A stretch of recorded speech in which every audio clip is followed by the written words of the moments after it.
Assalamualaikum. Apa kabar anak-anakku semua? Semoga kalian semua sehat walafiat dan tetap semangat untuk mengikuti belajar daring bimbingan konseling hari ini.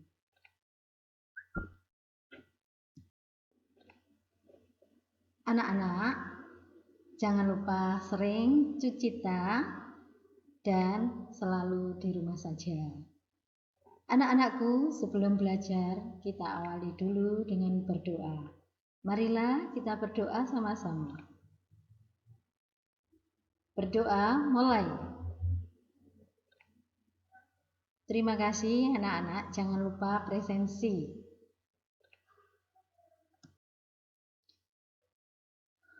Minggu pertemuan pertama 2 minggu lalu anak-anak, sepintas kalian sudah Ibu kenalkan tentang bimbingan dan konseling.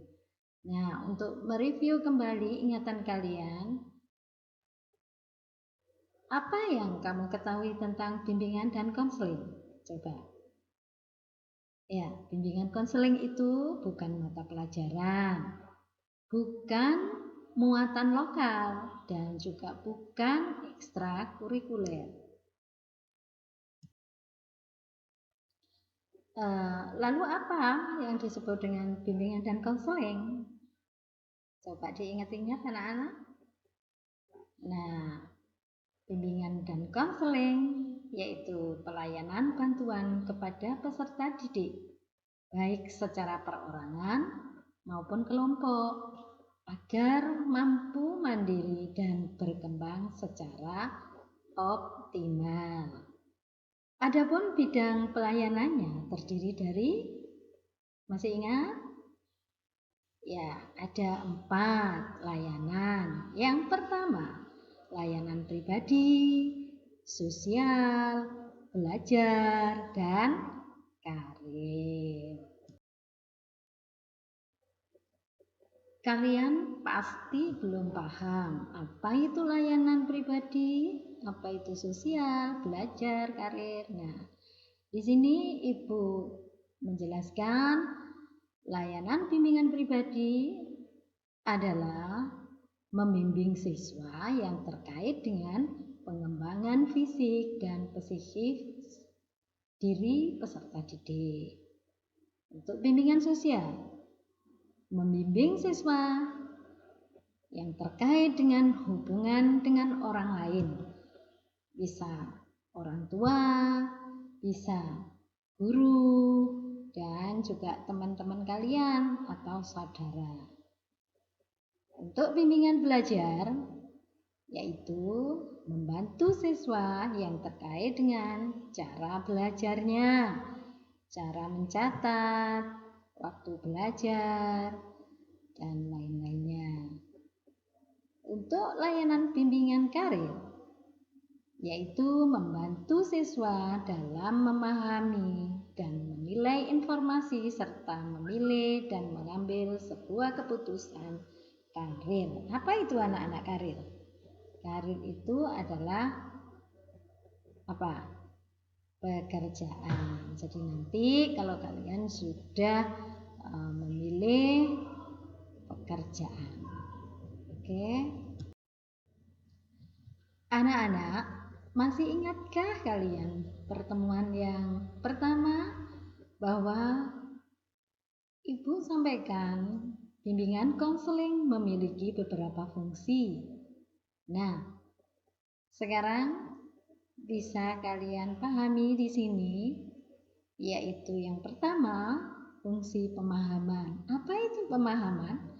Yaitu pemahaman tentang diri dan lingkungan. Fungsi yang kedua, yaitu pencegahan. Pencegahan ini adalah mengenai permasalahan yang mungkin timbul dan dapat mengganggu atau menghambat serta merugikan peserta didik. Yang ketiga yaitu fungsi pengentasan.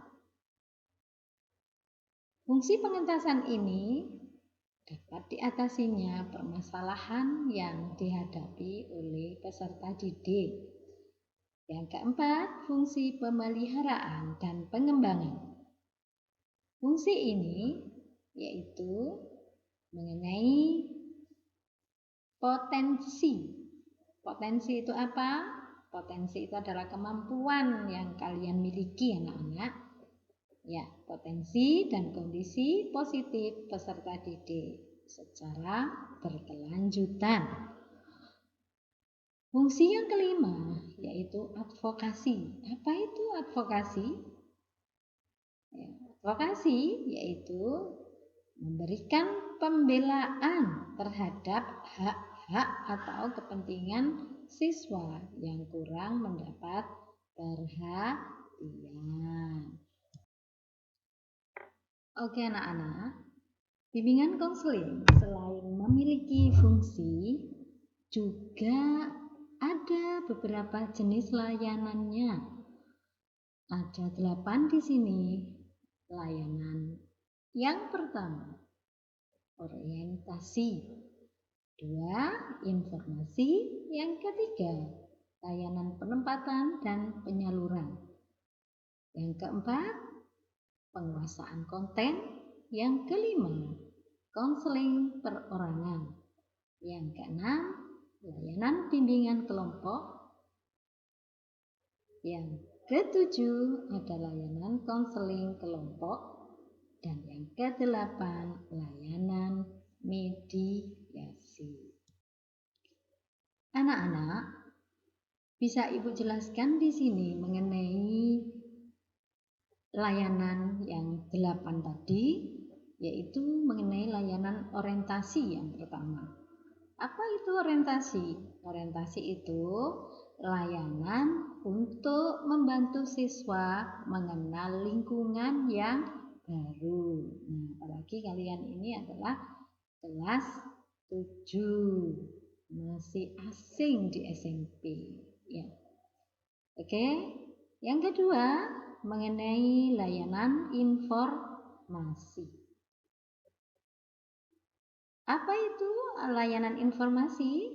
Layanan yang membantu siswa untuk memahami dan menerima informasi, mengenal diri sendiri, sosial, belajar, dan karir, serta mengenai pendidikan lanjutan. Layanan penempatan dan penyaluran yaitu layanan yang membantu siswa untuk mendapat penempatan yang tepat di kelas atau kelompok. Kemudian, layanan penguasaan konten. Apa itu layanan penguasaan konten? Yaitu layanan yang membantu siswa untuk menguasai kompetensi atau kebiasaan yang berguna untuk kehidupannya. Kemudian, layanan konseling perorangan, yaitu layanan yang membantu siswa dalam pengentasan suatu masalah pribadinya. Kemudian bimbingan kelompok, yaitu layanan yang membantu siswa dalam pengembangan pribadi, sosial, belajar, serta karir dan pengambilan keputusan melalui dinamika kelompok. Kemudian ada juga konseling kelompok. Konseling kelompok yaitu layanan yang diberikan kepada siswa untuk membantu dalam pembahasan dan pengentasan masalah pribadi melalui dinamika kelompok. Dan yang terakhir, mengenai layanan mediasi. Nah, apa itu mediasi? Mediasi itu adalah layanan yang diberikan kepada peserta didik untuk menyelesaikan masalah dan memperbaiki hubungan antar mereka.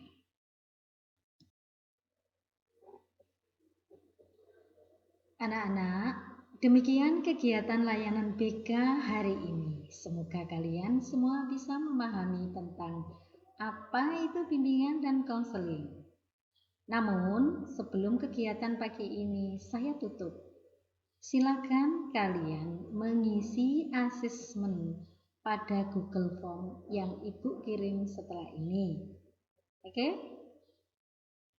Mari kita akhiri dulu pertemuan pagi ini dengan membaca hamdalah bersama. Alhamdulillahirabbil alamin.